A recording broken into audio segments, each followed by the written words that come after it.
दिनांक 8 अप्रैल 2025 को थाना खलीलाबाद पर लगभग प्रातः 8:30 बजे सूचना प्राप्त हुई। यहाँ सन्स हॉस्पिटल है टेमा रहमत पे। यहाँ पे एक लड़की जिसका नाम ममता चौधरी है, उम्र लगभग 23 साल है। इसकी मृत अवस्था में उसकी बॉडी पड़ी हुई है। तत्काल उस सूचना पे SHO मौके पहुँचे, फिर CO पहुँचे, DCSP मेरे द्वारा भी फिर घटना स्थल का निरीक्षण किया गया। फील्ड यूनिट भी वहाँ पे आई, सारे साथ संकलन किए गए।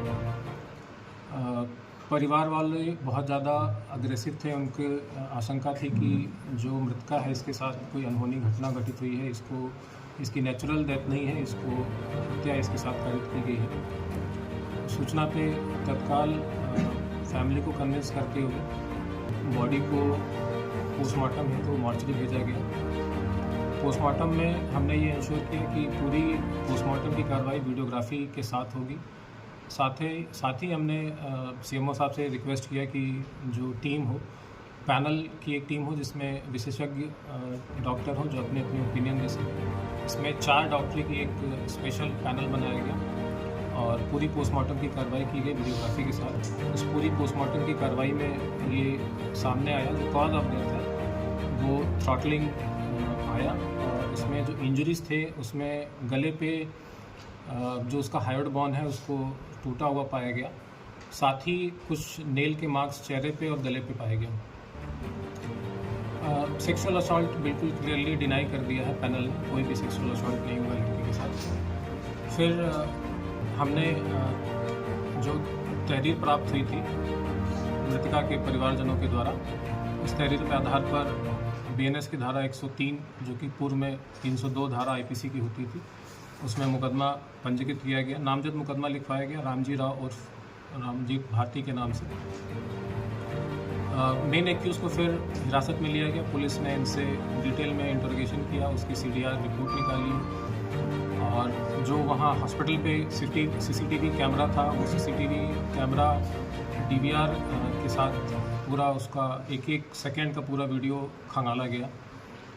उसके पास से एक्यूज़ के जो नामजद एक्यूज़ है उसके पास से मोबाइल भी बरामद हुआ, स्वयं का मोबाइल और जो मृतका है उसका मोबाइल, उसके मोबाइल को भी खंगाला गया। पूरी जांच में ये सामने आया कि जो इनकी आपस में मृतका और जो रामजीत भारती आपस में इनकी काफ़ी समय से मधुर संबंध थे। CDR से भी चीज़ें इस्टेब्लिश हुई, आपस में इनकी बात है।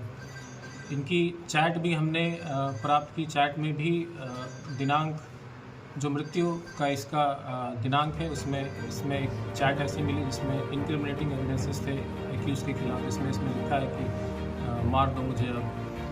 साथ ही जो CCTV फुटेज हमने वहाँ से बरामद किया उसमें कई जगह पे छेड़खानी हमको मिली। कई उसमें मिसिंग CCTV फुटेजेस के 1-1, 2-2 मिनट के उसमें लिंकेज मिले। मॉर्निंग के समय 7:03 से लेकर 7:23 तक पूरा 20 मिनट का जो अंतराल होता है वो पूरा CCTV फुटेज का गायब मिला।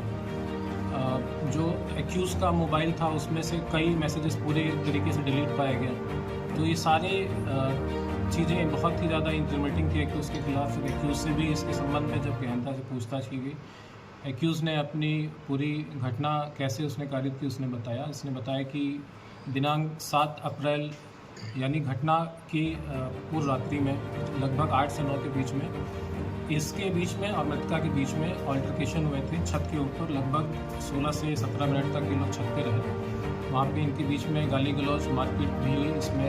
इसने गला भी दबाया था एक्यूज़ ने इसका।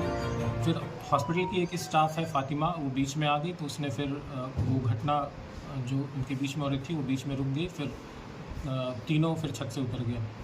उसके बाद घटना का इसने बताया कि मॉर्निंग 7 o'clock इसने पूरे प्लान तरीके से जो CCTV वहाँ पे मौजूद है पहले उसने उसको बंद किया।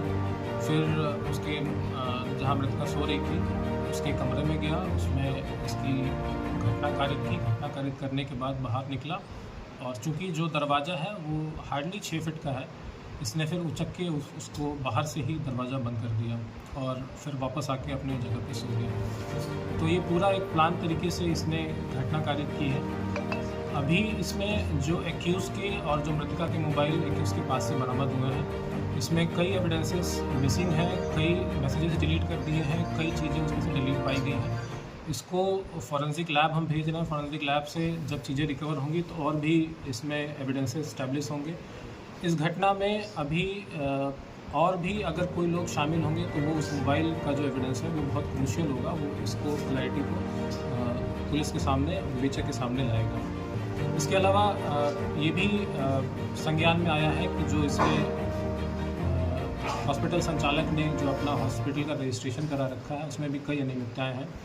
इसमें जिस डॉक्टर के नाम इसमें दिखा रखे हैं फुल टाइम डॉक्टर, ये बिल्कुल भी फुल टाइम डॉक्टर नहीं है। इसने स्वयं स्वीकार किया है कि महीने में कभी एक बार आते हैं। साथ ही जो उसमें फार्मेसी के जो उसने स्टाफ दिखा रखे हैं, उस फार्मेसी के कोई भी स्टाफ वहाँ पे मौजूद नहीं मिला। इनफैक्ट जितने भी स्टाफ मिले उसमें से किसी का भी नाम इसमें रजिस्ट्रेशन में नहीं था। तो ये कई अनियमितताएँ हैं जिसके संबंध में CMO साहब से पत्राचार किया जाएगा और जो संबंधित डॉक्टर हैं या जो संबंधित स्टाफ हैं उनके खिलाफ भी कार्रवाई करने हेतु CMO साहब से